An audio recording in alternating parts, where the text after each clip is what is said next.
Welcome to all. Surface Chemistry. Section 1. Adsorption. ഈ ടോപ്പിക്കിലെ മൂന്നാമത്തെ class ആണ്. Question number 20.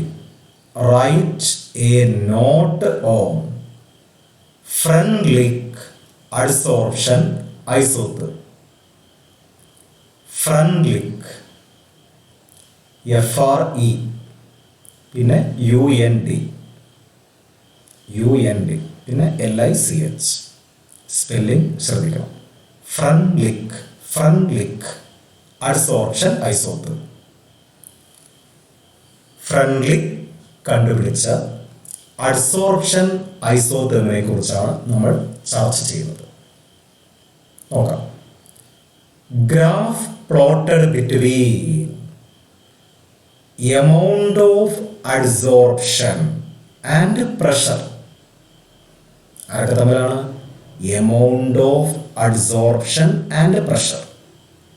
amount of adsorption and pressure at constant temperature is known as Freundlich adsorption isotope.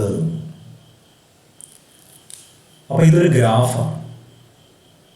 Y ആക്സിസിൽ amount of adsorption എടുക്കുക, X ആക്സിസിൽ pressure എടുക്കുക, temperature constant ആയിരിക്കണം. ഇതിനെയാണ് ഫ്രണ്ട്ലിക് adsorption isotope എന്ന് പറയുന്നത്. Y ആക്സിസിൽ എമൗണ്ട് ഓഫ് അഡ്സോർപ്ഷൻ, എക്സ് ആക്സിസിൽ പ്രഷർ, ടെമ്പറേച്ചർ കോൺസ്റ്റന്റ് ആകണം. ഈ ഗ്രാഫിനെയാണ് നമ്മൾ ഫ്രണ്ട്ലിക് അഡ്സോർപ്ഷൻ ഐസോട്ടോപ്പ് എന്ന് പറയുന്നത്. 1909 ഈ ഐസോട്ടോപ്പ് ഫ്രണ്ട്ലിക് കണ്ടുപിടിക്കുന്നത്. Graph plotted between amount of adsorption and pressure at constant temperature is known as Freundlich adsorption isotope. ആ ഗ്രാഫ് ഒന്ന് കാണാം. കഴിഞ്ഞ ദിവസം നമ്മൾ പരിചയപ്പെട്ട അതേ ഗ്രാഫാണ്. എമൗണ്ട് ഓഫ് അഡ്സോർപ്ഷൻ അതാണ് x/m, പ്രഷറാണ് P. പ്രഷർ കൂടുമ്പോൾ അഡ്സോർപ്ഷൻ കൂടി വരും. അവസാനം ഒരു പ്രത്യേക പ്രഷറിന് ശേഷം അഡ്സോർപ്ഷൻ കാര്യമായിട്ട് ചേഞ്ച് ചെയ്യുന്നില്ല. അതിനെയാണ് സാച്ചുറേഷൻ പ്രഷർ എന്ന് പറയുന്നത്. Saturation pressure. ഈ കാര്യങ്ങൾ കഴിഞ്ഞ ക്ലാസ്സിൽ വിവരിച്ചതാണ്. ഓക്കെ, ഇപ്പം ഗ്രാഫിൻ്റെ മാതൃക ഇതാണ് Freundlich adsorption isotope. Freundlich adsorption isotope. Okay, ഇനി ഫ്രണ്ട്ലിക് കണ്ടുപിടിച്ച ഇക്വേഷൻ എന്താണോ നോക്കാം. ഫ്രണ്ട്ലിക് കണ്ടുപിടിച്ച equation for adsorption of gases on solids. Freundlich gave an empirical relationship between amount of adsorption and pressure at a constant temperature. Freundlich ഒരു equation കണ്ടുപിടിച്ചു. ആരൊക്കെ ആണ് ആ ഇക്വേഷനിലുള്ളത്? എമൗണ്ട് ഓഫ് അഡ്സോർപ്ഷൻ ഉണ്ട്. x/m വിളിക്കുന്ന പേരെന്താണ്? Amount of adsorption. P എന്ന് പറഞ്ഞാൽ പ്രഷർ. അപ്പോൾ എമൗണ്ട് ഓഫ് അഡ്സോർപ്ഷനും പ്രഷറും തമ്മിലുള്ള എംപരിക്കൽ റിലേഷൻഷിപ്പാണ് ഫ്രണ്ട്ലിക് ഉണ്ടാക്കിയത്.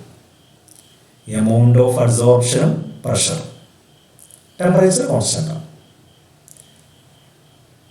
ഇത് ആർക്ക് വേണ്ടിയിട്ടാണ് ഉണ്ടാക്കിയത്? സോളിഡിന്റെ മേലെ ഗ്യാസുകൾ അഡ്സോർബ് ചെയ്യുന്ന കേസുകൾക്കാണ് ഈ ഇക്വേഷൻ ഉണ്ടാക്കിയത്. ഇപ്പോൾ Freundlich derived an equation for adsorption of gases on solids. സോളിഡിന്റെ മേലെ ഗ്യാസ് അഡ്സോർബ് ചെയ്യുന്ന കേസിലാണ് ഇത്തരം ഇക്വേഷൻ ഉണ്ടാക്കിയത്. അപ്പോൾ എന്താണ് ഫ്രണ്ട്ലിക് കണ്ടുപിടിച്ച equation? X by M is equal to K into P raise to 1 by n. X by m എന്ന് പറഞ്ഞാൽ എമൗണ്ട് ഓഫ് അഡ്സോർപ്ഷൻ, പി എന്ന് പറഞ്ഞാൽ പ്രഷർ. കെയും എന്നും കോൺസ്റ്റൻസ് ആണ്. K and N are constants. Okay, ഈ ഇക്വേഷനെ വിളിക്കുന്ന പേരാണ് Freundlich adsorption isotherm equation. Freundlich adsorption isotherm equation. X by M is equal to K into P raise to 1 by N. ഈ ഇക്വേഷനെ വിളിക്കുന്ന പേര് Freundlich adsorption isotherm equation. X by M എന്താണ്? Amount of adsorption. X എന്താണ്? Amount of adsorbate.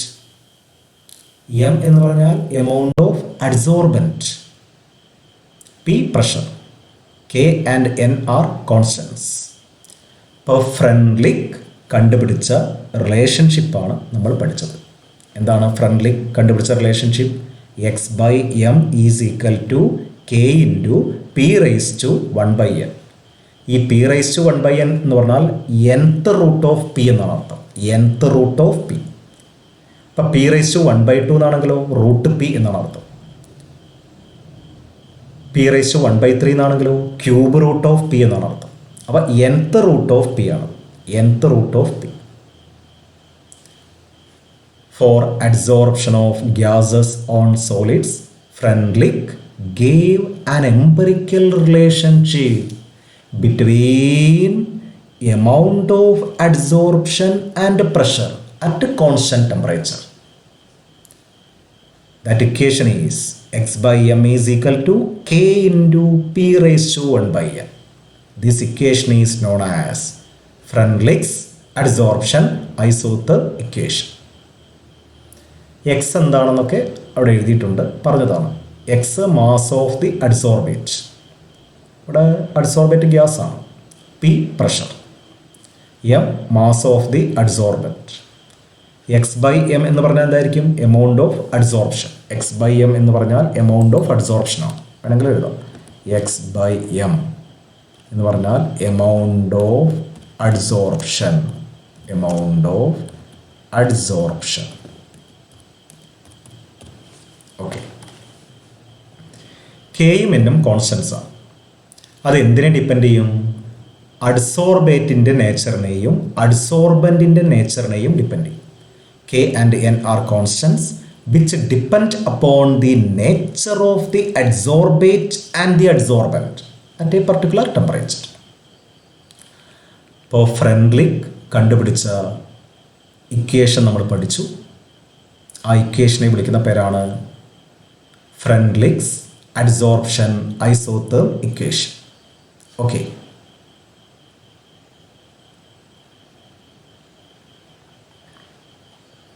അടുത്ത ചോദ്യത്തിലേക്ക് പോകും. How will you find out K and N? K and N. No. In Freundlich adsorption isotherm equation, കെയുടെയും എന്നിൻ്റെയും വില എങ്ങനെ കണ്ടെത്തും? എങ്ങനെയാണത് കണ്ടുപിടിക്കുന്നത്? നോക്കാം. We have x by M is equal to K into P raise to 1 by n. ആദ്യം equation എഴുതുക. ഇനി ഇക്വേഷൻ്റെ രണ്ട് സൈഡിലും ലോഗരിതം എടുക്കുക. ലോഗരിതം നോക്കാം. Taking logarithm on both sides we get log x by m. ഇവിടെ ലോഗരിതം എടുത്തു. ഇവിടെ ലോഗരിതം എടുക്കുമ്പോൾ നോക്കണം, കെ ഇൻറ്റു ആണ് p raise to 1 by n അല്ലേ. എ ഇൻറ്റു ബി എന്നുള്ളതിൻ്റെ ലോഗരിതം എടുക്കുമ്പോൾ log a plus log b എന്നാണ് വരിക. അപ്പം അതേ റൂൾ വെച്ച് ലോഗ് കെ പ്ലസ് ഈ പവർ കോയഫിഷ്യൻ്റ് ആയിട്ട് വരും. പവർ കോയഫിഷ്യൻ്റ് ആയിട്ട് വരും 1 by n into log p. അപ്പം ഇതുപോലെ പഠിച്ചു വയ്ക്കണം. ലോഗ് എക്സ് ബൈ എം സമം log k plus 1 by n into log p. A into b എന്നുള്ളതിൻ്റെ ലോഗരിതം എടുക്കുക log a plus log b എന്നാണ്. അതുപോലെ ലോഗ് കെ പ്ലസ് ഇതിൻ്റെ ലോഗരിതം ഈ പവർ കോയഫിഷ്യൻ്റ് ആയിട്ട് വരും. ഇനി ചെറിയൊരു അഡ്ജസ്റ്റ്മെൻറ്റ്, ഈ 1/n log p എന്നുള്ളതിനെ ആദ്യം എഴുതുക, log k രണ്ടാമത് എഴുതുക. ചെറിയൊരു adjustment. log x/m is equal to 1/n into log p plus log k. ഇതിങ്ങനെ എഴുതാൻ കാരണം now the equation is of the form y equal to y എന്നുള്ള സ്ഥലത്ത് log x/m, y എന്നുള്ള സ്ഥലത്ത് log x/m, mx plus c. m എന്ന് പറഞ്ഞാൽ സ്ലോപ്പാണ് ഉണ്ടോ, 1/n എന്നുള്ളതാണ് സ്ലോപ്പ്. x എന്ന് പറയുന്ന സ്ഥലത്ത് log p, c എന്ന് പറയുന്നത് ഇൻ്റർസെപ്റ്റ് ആണ്. ഇൻ്റർസെപ്റ്റ് ഏതാണ്? log k. അപ്പോൾ equation y equal to mx plus c എന്നുള്ള രൂപത്തിലാണ്. സ്ലോപ്പ് 1/n ആണ്, ഇൻ്റർസെപ്റ്റ് log k ആണ്. ഇൻ്റർസെപ്റ്റ് log k ആണ് അടയാളപ്പെടുത്തും. ഓക്കെ, ഇനി ഐഡിയ കിട്ടി. സ്ലോപ്പിൽ നിന്ന് 1/n കാണാം. സ്ലോപ്പിൽ നിന്ന് 1/n കണ്ടാൽ n എങ്ങനെ കാണാം? 1 സ്ലോപ്പ്. ഇൻ്റർസെപ്റ്റിൽ നിന്ന് log k കിട്ടി. log k കിട്ടിയാൽ k കാണാൻ എന്ത് ചെയ്താൽ മതി? ഇൻ്റർസെപ്റ്റിൻ്റെ ആൻറ്റി ലോഗരിതം കണ്ടാൽ മതി. ഇൻ്റർസെപ്റ്റിൻ്റെ ആൻറ്റി ലോഗരിതം കണ്ടാൽ മതി. അങ്ങനെ n പിന്നെ k എന്നിവയുടെ വില നമുക്ക് കണ്ടുപിടിക്കാം, ഗ്രാഫിക്കലായിട്ട് കണ്ടുപിടിക്കാം. ഓക്കെ, ഗ്രാഫ് എങ്ങനെയാണ് വരിക? y എന്ന് പറയുന്ന സ്ഥലത്ത് log x/m, x എന്ന് പറയുന്ന സ്ഥലത്ത് log p. ഇൻ്റർസെപ്റ്റ് ഇതാണ്. ഈ ഒറിജിനിൽ നിന്ന് ഇത്രയും വരെയുള്ള ദൂരമാണ് ഇൻ്റർസെപ്റ്റ്. നമ്മൾ മാത്സിൽ പഠിച്ചിട്ടുള്ളതാണ്. ഇൻ്റർസെപ്റ്റ് log k ആണ്. സ്ലോപ്പ് കണ്ടുപിടിക്കാൻ dy/dx, slope is equal to dy/dx അല്ലെങ്കിൽ ടാൻ തീറ്റ കണ്ടുപിടിക്കുകയാണ്. നമ്മളിപ്പോൾ ചെറുതായി പഠിച്ചാൽ മതി. സ്ലോപ്പിൽ നിന്ന് 1/n കിട്ടും, അതിൽ നിന്നും n കാണാം. ഇൻ്റർസെപ്റ്റിൽ നിന്നും log k കിട്ടും, അതിൽ നിന്നും k കാണാം. ഇത് മാത്രമേ പഠിക്കുന്നുള്ളൂ. The slope on the straight line gives the value of 1/n. അപ്പോൾ സ്ലോപ്പ് ഈക്വൽ ടു എന്താണ്? 1/n ആണ്. അപ്പോൾ എന്നിൻ്റെ വില എങ്ങനെ കാണാം? 1 സ്ലോപ്പ്. സ്ലോപ്പ് തന്നാൽ n കാണാം. Okay, the intercept on the y-axis gives the value of log k. log k കിട്ടിയാൽ k കാണാം. So k can be calculated by taking anti-logarithm of intercept. log k എന്ന് പറഞ്ഞാൽ ഇൻ്റർസെപ്റ്റ് ആണ്. അപ്പോൾ k കാണാൻ ഇൻ്റർസെപ്റ്റിൻ്റെ anti logarithm കണ്ടാൽ മതി. Okay, ഇങ്ങനെയാണ് kയും n-ഉം നമ്മൾ കാൽക്കുലേറ്റ് ചെയ്യുന്നത്. ഇനി 1-2 സ്പെഷ്യലായിട്ടുള്ള കാര്യങ്ങൾ ഒന്ന് നോക്കി വയ്ക്കുക. നമുക്കറിയുന്ന equation x/m is equal to k into p⁻1/n ആണ്. 1/n-ൻ്റെ വില 0 മുതൽ 1 വരെ ചേഞ്ച് ചെയ്യും. 1/n-ൻ്റെ വില 0 ആവാം, 1 ആവാം. ഇതുവരെയാണ് ഇതിൻ്റെ വാല്യൂസ് ഉള്ളത്. 0, മറ്റൊന്ന് 1. ഹൈ പ്രഷറിൽ 1/n എന്നുള്ളത് 0 ആണ്. ഹൈ പ്രഷറിൽ 1/n എന്നുള്ളത് 0 ആണ്. അപ്പോൾ 1/n എന്നുള്ളത് 0 എന്ന് കൊടുത്താൽ പിയുടെ പവർ എന്തായിട്ട് മാറി? 0 ഉണ്ടോ? പിയുടെ പവർ 0 ആയിട്ട് മാറി. പിയുടെ പവർ 0 ആയിട്ട് വന്നാൽ അത് 1 ആയിട്ട് മാറും. അപ്പോൾ x/m is equal to k, constant ആയി മാറും.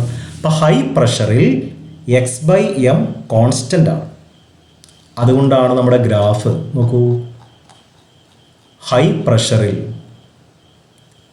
പ്രഷറിൽ അഡ്സോർപ്ഷൻ ഏകദേശം കോൺസ്റ്റൻ്റ് ആണ്.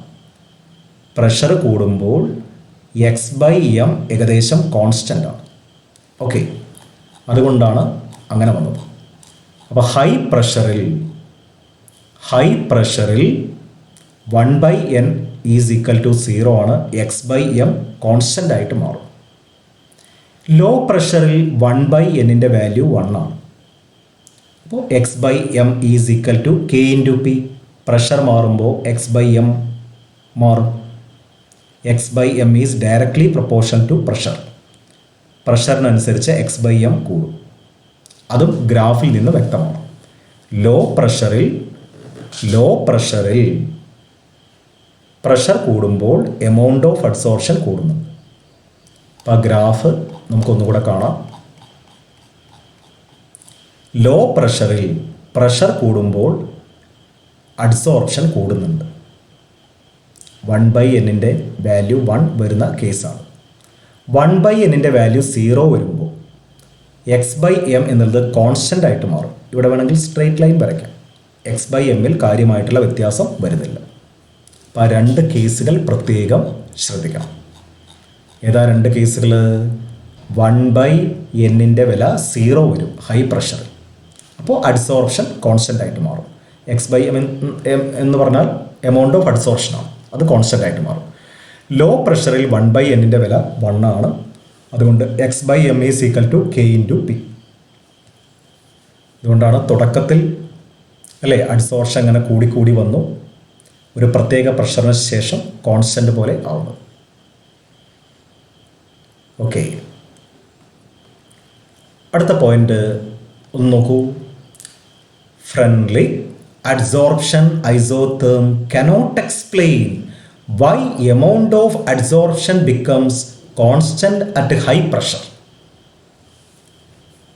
ഈ ഇക്വേഷന് വളരെ വ്യക്തമായിട്ട് പറയാൻ പറ്റാത്തൊരു കാര്യമുണ്ട്. ഹൈ പ്രഷറിൽ എന്തുകൊണ്ടാണ് അഡ്സോർപ്ഷൻ കോൺസ്റ്റൻ്റ് ആയിട്ട് മാറുന്നത് എന്ന് വളരെ വ്യക്തമായിട്ട് പറയാൻ ഈ ഐസോതേമിന് കഴിഞ്ഞിട്ടില്ല. ഫ്രണ്ട്ലി അഡ്സോർപ്ഷൻ ഐസോതേമിന് കഴിഞ്ഞിട്ടില്ല. അതാണ് ഇതിൻ്റെ ലിമിറ്റേഷൻ. വളരെ വ്യക്തമായിട്ട് എക്സ്പ്ലെയിൻ ചെയ്യാൻ കഴിഞ്ഞിട്ടില്ല.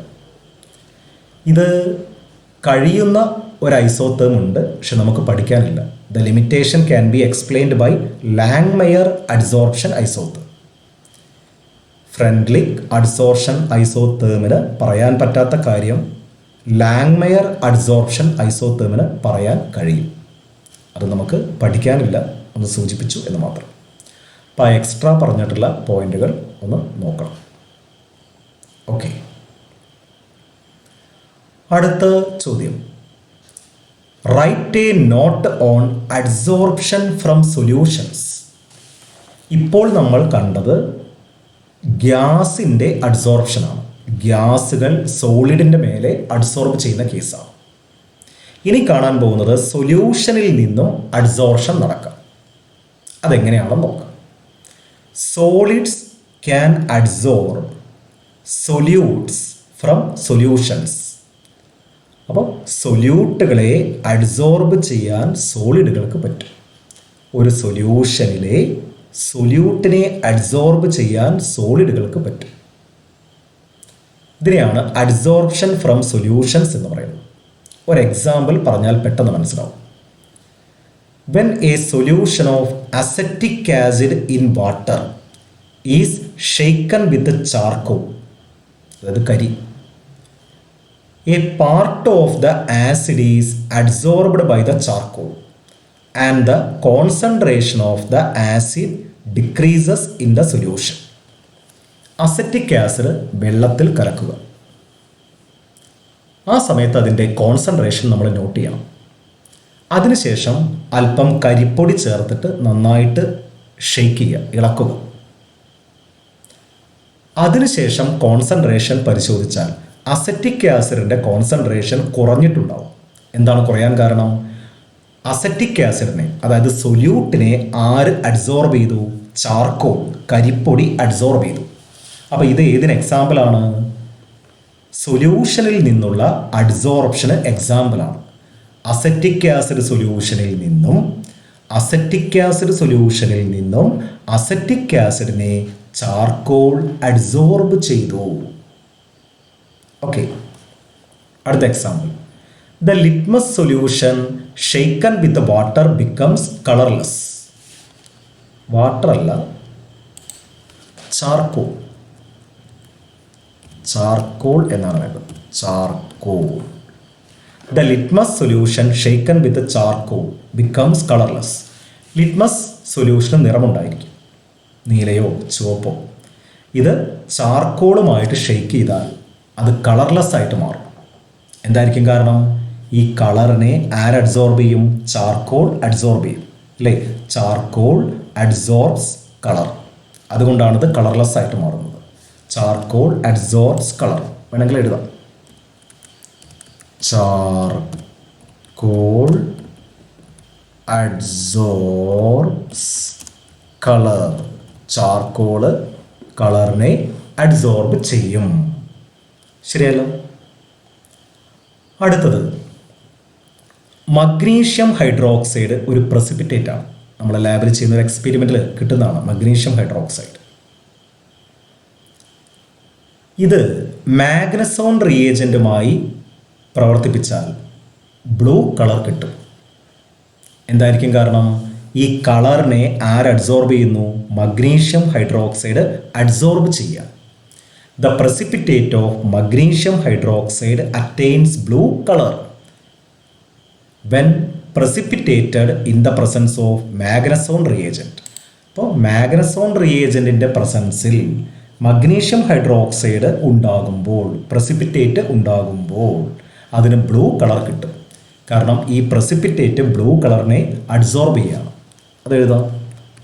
The precipitate adsorbs blue color.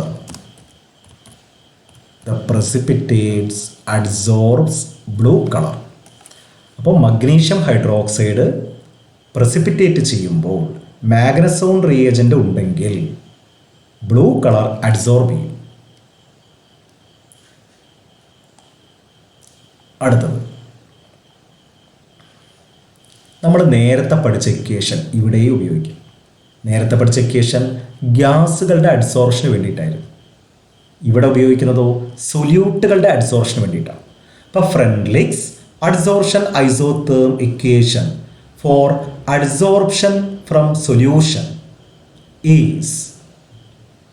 അപ്പോൾ സൊല്യൂഷനിൽ നിന്നുള്ള അഡ്സോർപ്ഷന് വേണ്ടിയിട്ടുള്ള ഇക്വേഷൻ, സൊല്യൂഷനിൽ നിന്നുള്ള അഡ്സോർപ്ഷൻ, അതിനു വേണ്ടിയിട്ടുള്ള ഫ്രെൻഡ്ലിക്സ് അഡ്സോർഷൻ ഐസോതേം ഇക്വേഷൻ ഈസ് എന്തായിരിക്കും? പഴയ ഇക്വേഷൻ തന്നെ. x/m ഈസ് ഈക്വൽ ടു, ചെറുതാക്കി എഴുതാം, x/m is equal to k into pressure എന്നുള്ള സ്ഥലത്ത് സി എന്ന് കൊടുക്കുക. വേറൊരു മാറ്റമില്ല, ബാക്കിയെല്ലാം അതുപോലെ. പ്രഷർ എന്നുള്ള സ്ഥലത്ത് കോൺസെൻട്രേഷൻ എന്ന് കൊടുത്താൽ മതി. വേറെ ഒരു മാറ്റവും ഇല്ല, ബാക്കിയെല്ലാം പഴയതുപോലെ തന്നെയാണ്. x/m എന്ന് പറഞ്ഞാൽ എമൗണ്ട് ഓഫ് അഡ്സോർഷൻ, കെയും എന്നും കോൺസ്റ്റൻസ് ആണ്, സി കോൺസെൻട്രേഷനാണ്. അപ്പോൾ പഠിക്കാൻ എളുപ്പമുണ്ട്.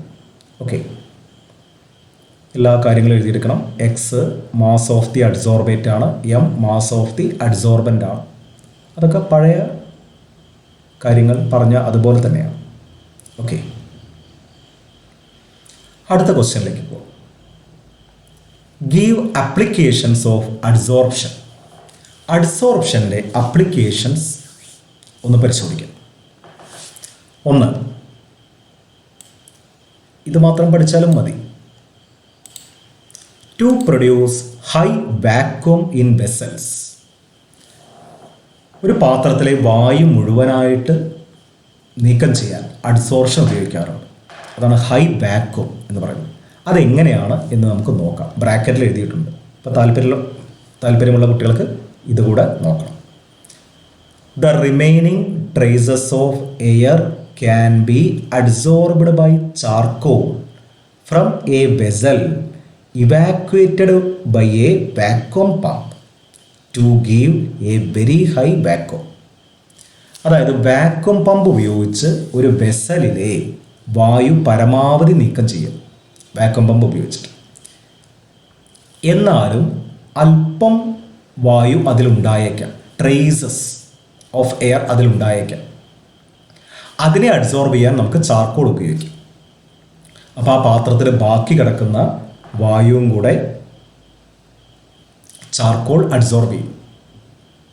അങ്ങനെ പാത്രത്തിൽ ഹൈ വാക്വം പ്രൊഡ്യൂസ് ചെയ്യും. ഇതാണ് ഒന്നാമത്തെ അപ്ലിക്കേഷൻ. അടുത്തത് activated coconut ചാർക്കോളാണ്.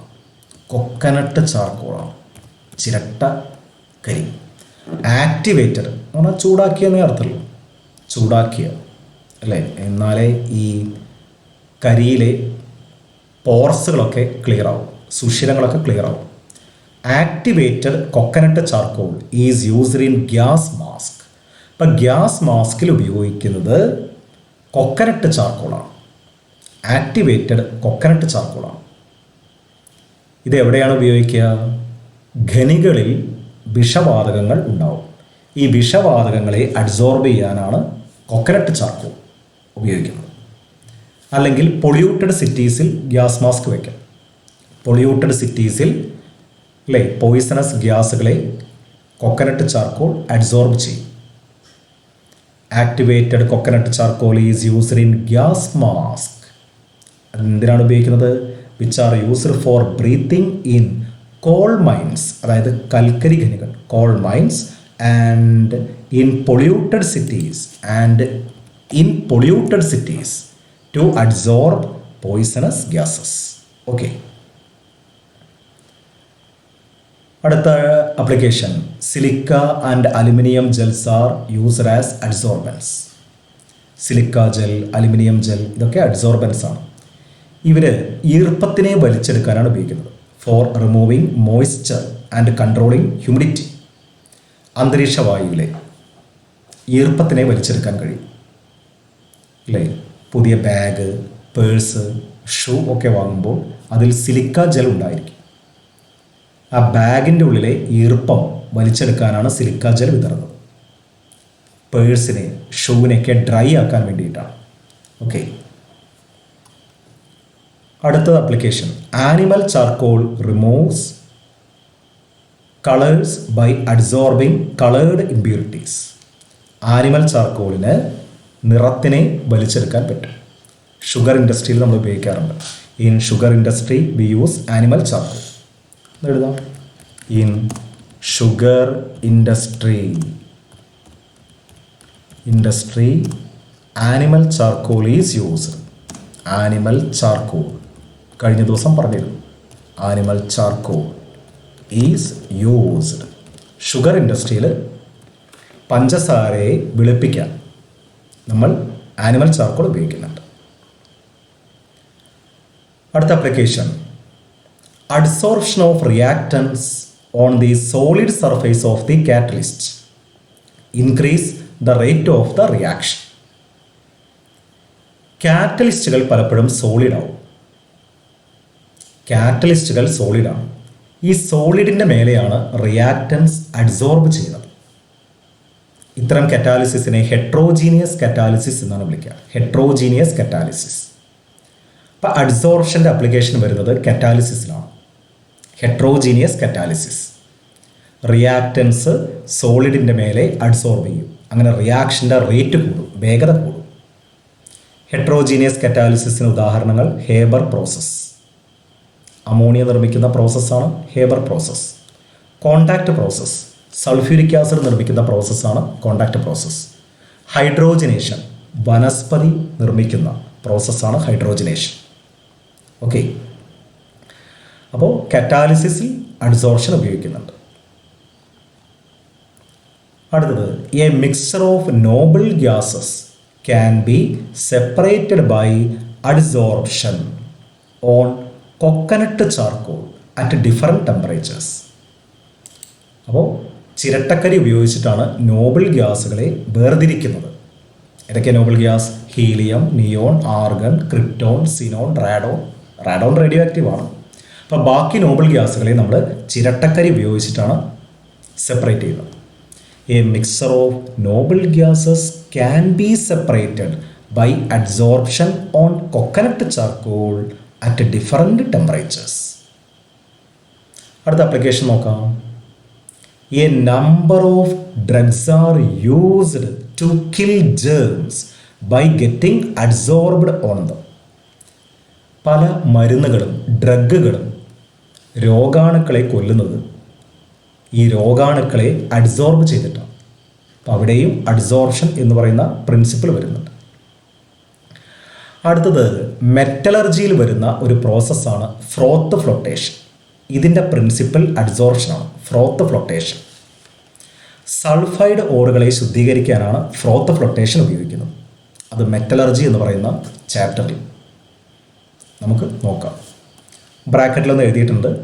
A low grade sulphide ore is concentrated by separating from silica and other earthy impurities using pine oil and frothing agent.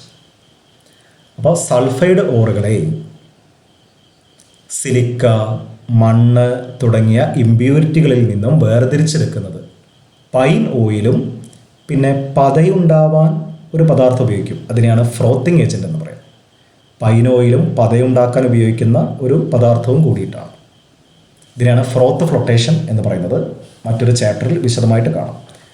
ഈ പോയിന്റ് മാത്രം നോക്കുക. Principle of ഫ്രോത്ത് flotation is adsorption. Okay, അടുത്തത് നേരത്തെ പറഞ്ഞ point തന്നെയാണ്. ചില പ്രസിപ്പിറ്റേറ്റുകൾ കളറുകളെ വലിച്ചെടുക്കും, അല്ലേ? ഡൈസിനെ വലിച്ചെടുക്കും. ഡൈസിൻ്റെ പേര് ഇയോസിൻ, ഫ്ലൂറസീൻ ആണ്. ഈ പ്രസിപ്പിറ്റേറ്റുകൾ ഈ ഡൈസിനെ, ഈ കളറുകളെ വലിച്ചെടുക്കുമ്പോൾ അവർക്ക് പ്രത്യേക നിറം കിട്ടും. നേരത്തെ നമ്മൾ മഗ്നീഷ്യം ഹൈഡ്രോക്സൈഡിൻ്റെ കാര്യം പറഞ്ഞ അതുപോലെ തന്നെ. അപ്പോൾ surfaces of certain precipitates such as silver halide, അതായത് സിൽവർ ക്ലോറൈഡ്, സിൽവർ ബ്രോമൈഡ് തുടങ്ങിയവ, have the property of adsorbing some dyes like eosin, fluorescein etcetera and thereby producing a characteristic colour. അപ്പം ചില പ്രസിപ്പിറ്റേറ്റുകൾ നിറത്തിനെ വലിച്ചെടുത്ത് അവയ്ക്ക് സ്വയം നിറം നൽകും. പ്രസിപ്പിറ്റേറ്റുകൾക്ക് നിറം കിട്ടും. ഇതും അഡ്സോർഷനാണ്. പിന്നെ കഴിഞ്ഞ വർഷം പഠിച്ചത് principle of chromatography is adsorption. ക്രൊമാറ്റോഗ്രാഫിയുടെ പ്രിൻസിപ്പിൾ എന്താണ്? അഡ്സോർഷനാണ്. മിക്സ്ചറുകളുടെ ചെറിയ സാമ്പിളുകളെ സെപ്പറേറ്റ് ചെയ്യുന്ന പ്രോസസ്സാണ് chromatography. Separation of small samples of mixtures. ഇതൊക്കെയാണ് അഡ്സോർപ്ഷൻ്റെ അപ്ലിക്കേഷൻ. ഓക്കെ, ബാക്കി അടുത്ത ക്ലാസ്സിൽ കാണാം.